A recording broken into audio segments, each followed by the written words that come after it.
Hello students, आज हमारा जो टॉपिक है जिसके बारे में हम डिस्कस करने वाले हैं वो टॉपिक है आपके पास TS diagram, temperature entropy diagram.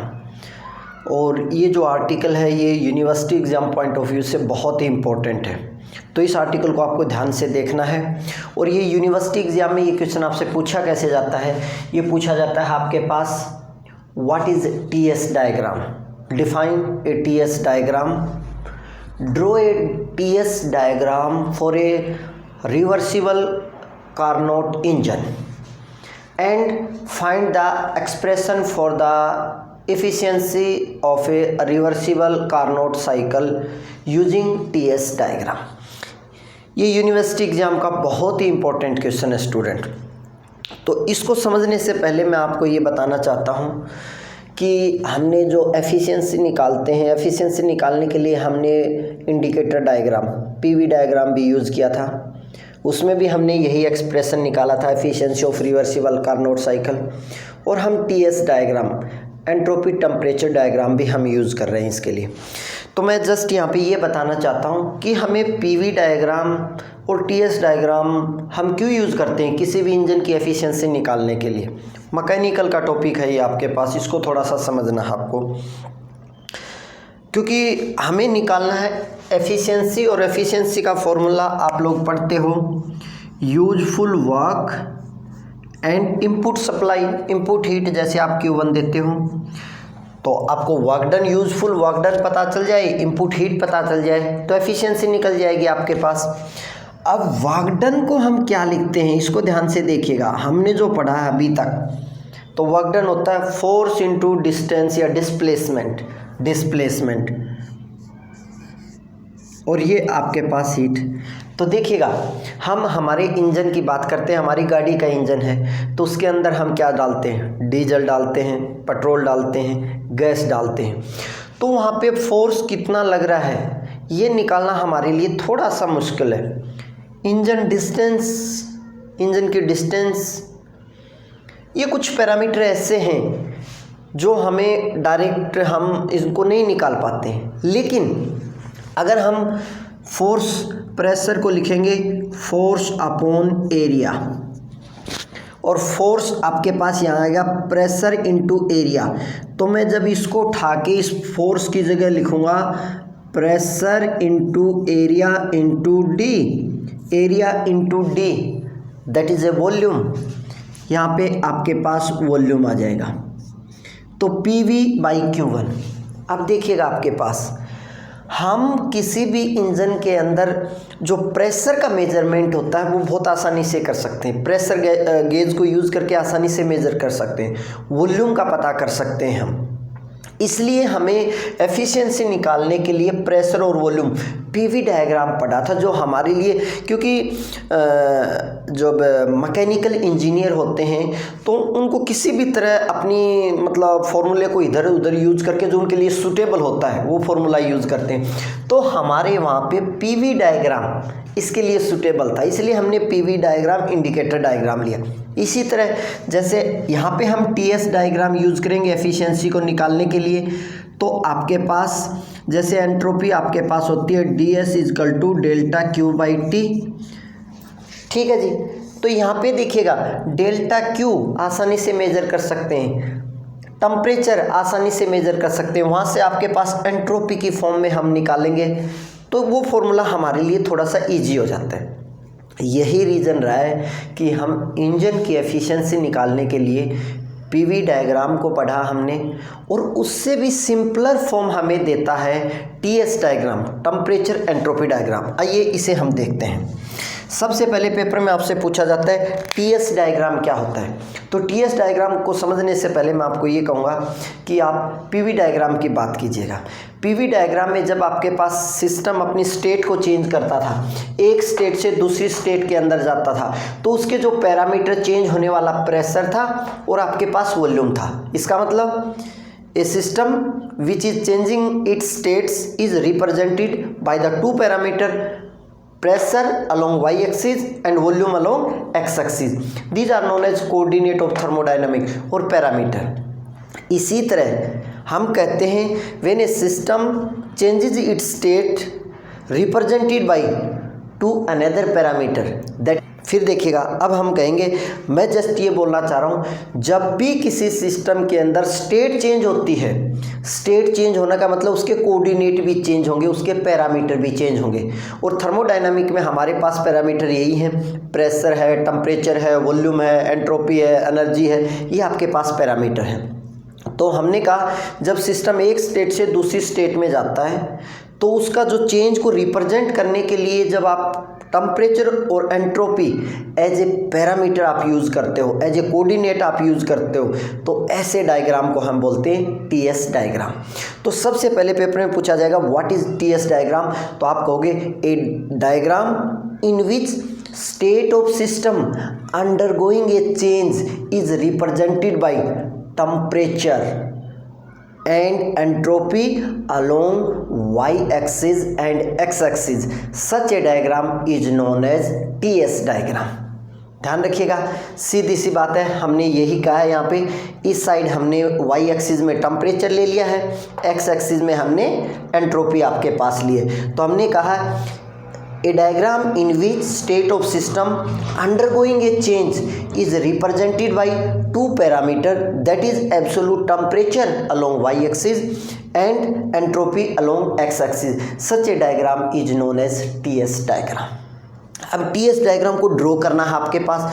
We are drawing a TS diagram for a reversible Carnot cycle, Carnot reversible engine के लिए। देखिएगा, उसको समझने के लिए मैं आपके पास पीवी डायग्राम के ऊपर आपके सामने आया।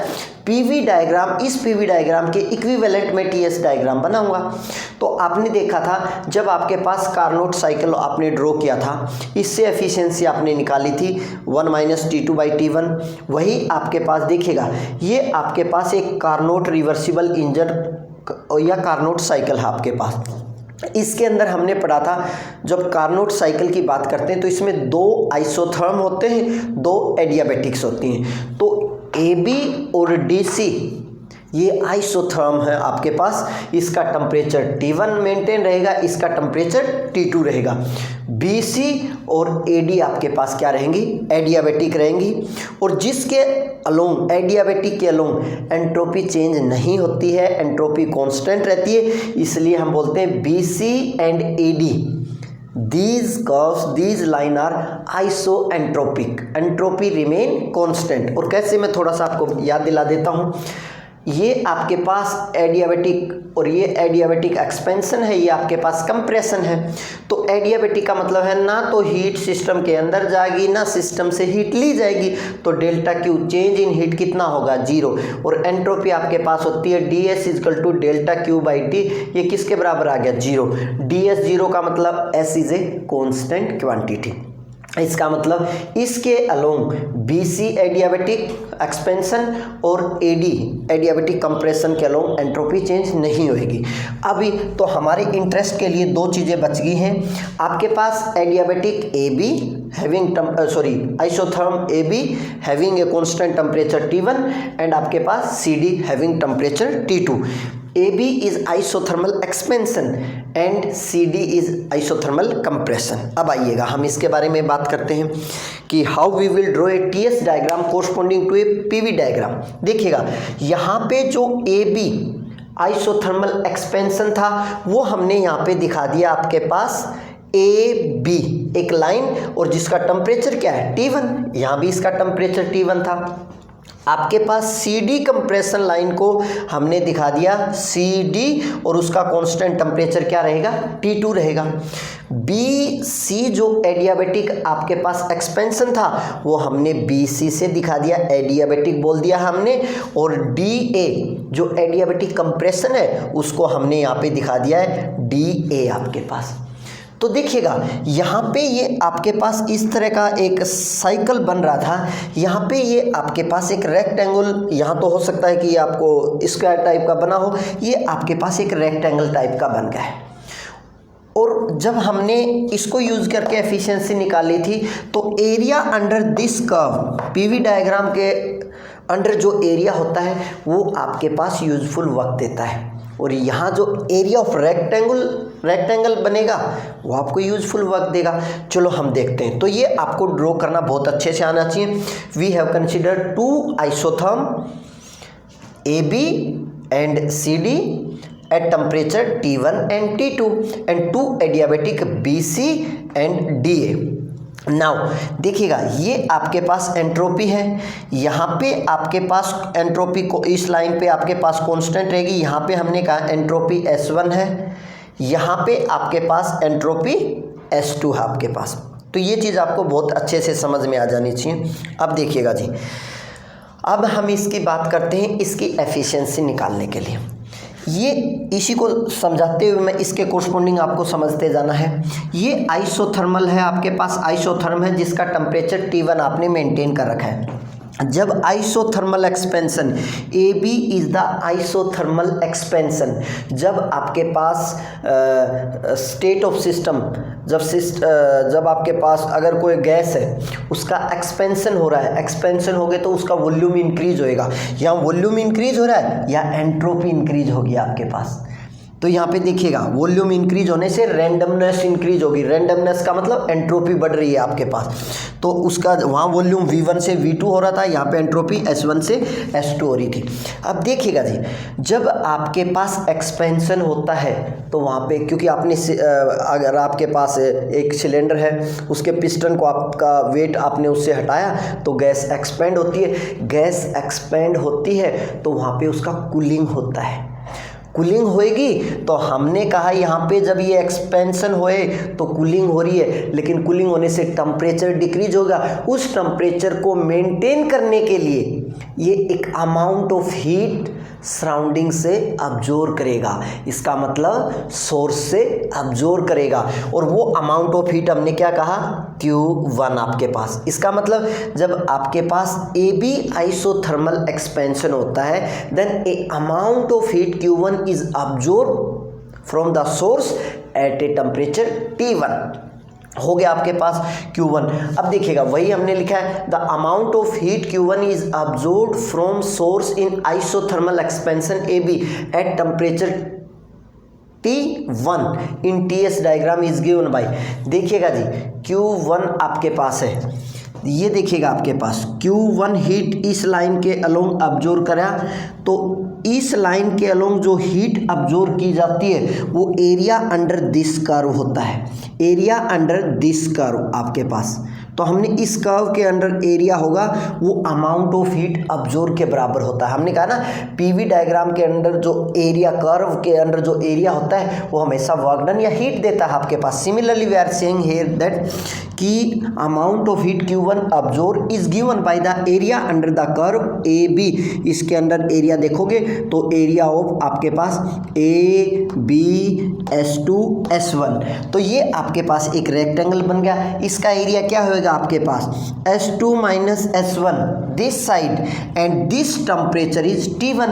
तो हमने कहा इसका एरिया AB S2 S1 का एरिया होगा ये side S2 minus S1 and multiply by this height जो आपके पास नजर आ रही है, that is T1 and this is the area of rectangle AB S2 S1। तो हमने area of AB S2 S1 लिख दिया। This is the amount of heat absorb to maintain the constant temperature T1। Okay, ठीक है जी। अब आपके पास इधर कोई एंट्रोपी चेंज नहीं होगी। अब इधर आते हैं हम आइसोथर्मल कंप्रेशन। आइसोथर्मल कंप्रेशन, अब जब सिस्टम को आप कंप्रेस करते हो, पिस्टन को आप दबाते हो तो आपका वर्क डन होएगा। आप उस पर वर्क कर रहे हो, वो वर्क हीट में कन्वर्ट होएगा, तो आपके पास सिस्टम का टेम्परेचर इंक्रीज होगा, और हमें टेम्परेचर मेंटेन रखना है T2। तो उस एक्स्ट्रा हीट को आपका जो सिस्टम है वो किसको दे देगा, सराउंडिंग को दे देगा। तो इसके केस में amount of heat rejected at the lower temperature T2। इसका मतलब ये सोर्स का काम कर रहा था, ये आपके पास सिंक का काम कर रहा था। फिर ध्यान रखिएगा, जब कंप्रेशन होता है तो हीट इंक्रीज होएगी तो टेम्परेचर बढ़ेगा। टेम्परेचर को मेंटेन करना है हमें, तो जो एक्स्ट्रा हीट उसके अंदर आई है, हमने वर्क डन जिस पे किया था उसकी वजह से जो हीट है वो सराउंडिंग को रिजेक्ट करनी पड़ेगी, इजेक्ट करनी पड़ेगी आपके पास। तो इसके केस में Q2 amount of heat is rejected to the rejected to the sink. तो रिजेक्टेड टू द सिंक होगी आपके पास, तो वो Q2 कितना होगा? तो हमने कहा amount of heat rejected to the sink, ये वाला area under the line CD, तो ये वाला एरिया हो जाएगा। एरिया आपके पास क्या हो जाएगा? DCS2S1, this is the amount of, और इसका एरिया आप निकालोगे S2 - S1 ये साइड, और इसकी ये साइड कितनी है? T2 आपके पास। तो ये आपके पास heat Q2 rejected to sink in isothermal compression CD at temperature T2 is given by Q2 equal to T2S2 minus this, ये साइड और इसकी ये side, area of CD S1S2 होगा। तो आपके पास हीट अब्जॉर्ब आ गई है, सोर्स से हीट कितनी अब्जॉर्ब करी थी? रिजेक्टेड टू सिंक हीट आपके पास आ गई आपके पास। तो amount of heat converted into useful work, ये आपने दिया था, ये सिंक के पास चली गई, रिमेनिंग हीट यूजफुल वर्क में कन्वर्ट होगी। Now Q1 minus Q2 is give the useful work आपके पास। और वो जब आप इसको और इसमें से माइनस करोगे, S2 माइनस S1 कॉमन आएगा, T1 माइनस T2 साथ में बच जाएगा। तो T1 minus T2, S2 minus S1, ये आपके पास क्या निकल के आएगा? T1 माइनस T2 ये वाला है जी, T1 माइनस T2 ये साइड बोले तो ये वाला, और S2 माइनस S1 कितना? ये। तो ये जो एरिया आपको नजर आ रहा है, शेडेड एरिया मैंने आपको दिखा रखा है, this is the useful work, this is the useful work. तो हमने Q1 माइनस Q2 किया, शेडेड एरिया हमने बताया, ये आपके पास वर्क डन होगा। अब हम जानते हैं कि जब हमें वर्क डन मिल जाता है और इनपुट हीट हमने दी वो हमें पता है, तो एफिशिएंसी हम निकाल सकते हैं, आउटपुट डिवाइडेड बाय इनपुट। तो आउटपुट हमें यूजफुल वर्क कितना मिला? एफिशिएंसी का फॉर्मूला हमने यही पढ़ा है, useful work divided by input heat. तो यूजफुल वर्क क्या था? Q1 माइनस Q2, और जो आपके पास निकल के आया है ये वाला, डिवाइडेड बाय Q1। Q1 आपके पास कितना है? ये वाला, इससे आप डिवाइड करोगे, ये वाला फैक्टर कैंसिल हो जाएगा। T1 minus T2 divided by T1 ये निकाल के आएगा, तो आपके पास ये निकल के आएगा। यही एफिशिएंसी आपने कब निकाली थी? यही एफिशिएंसी आपने निकाली थी इंडिकेटर PV डायग्राम को यूज़ करते हुए भी आपने ये एफिशिएंसी निकाली थी। तो अब हम ये कह सकते हैं, the expression of efficiency given by TS diagram is much simpler than the efficiency given by the PV diagram. PV diagram को यूज़ करके जो एफिशिएंसी हमने निकाली थी उससे आसान तरीके से हमने यहाँ पे ये निकाली है। अब देखिएगा, एयरफोर्स नेवी के एग्ज़ाम में बहुत इंपॉर्टेंट क्वेश्चन पूछ लिया जाता है, area under PV diagram gives force, work done, area, volume etcetera. तो PV डायग्राम के अंडर जो कर्व होती है वो जो आपको एरिया देगा, area under the curve PV diagram, वो आपको यूजफुल वर्क देता। इसी तरह का क्वेश्चन बनता है area under TS diagram, area under TS diagram give the useful work. ध्यान रखिएगा, जब भी एग्जाम में आपसे पूछ लिया जाए, मल्टीपल चॉइस क्वेश्चन आता है, area under TS diagram give this physical quantity, this, simply आपको बोलना है यूजफुल वर्क। ओके स्टूडेंट्स, तो ये university exam point of view से बहुत ही इंपॉर्टेंट क्वेश्चन है, और मुझे लगता है कि अगर ये लास्ट टाइम एग्ज़ाम में नहीं आया है तो इसके पूरे चांसेज है, मोस्ट इम्पॉर्टेंट आपके पास।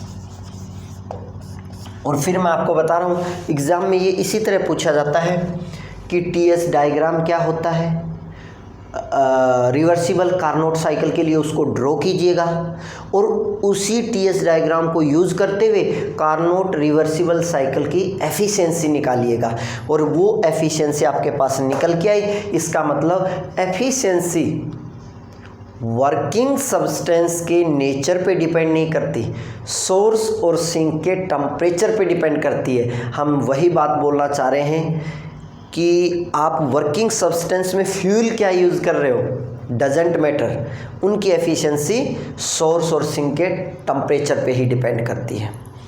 तो स्टूडेंट आप इसको करिएगा, university exam point of view से बहुत इम्पोर्टेंट है आपके लिए। Thank you students, thank you so much.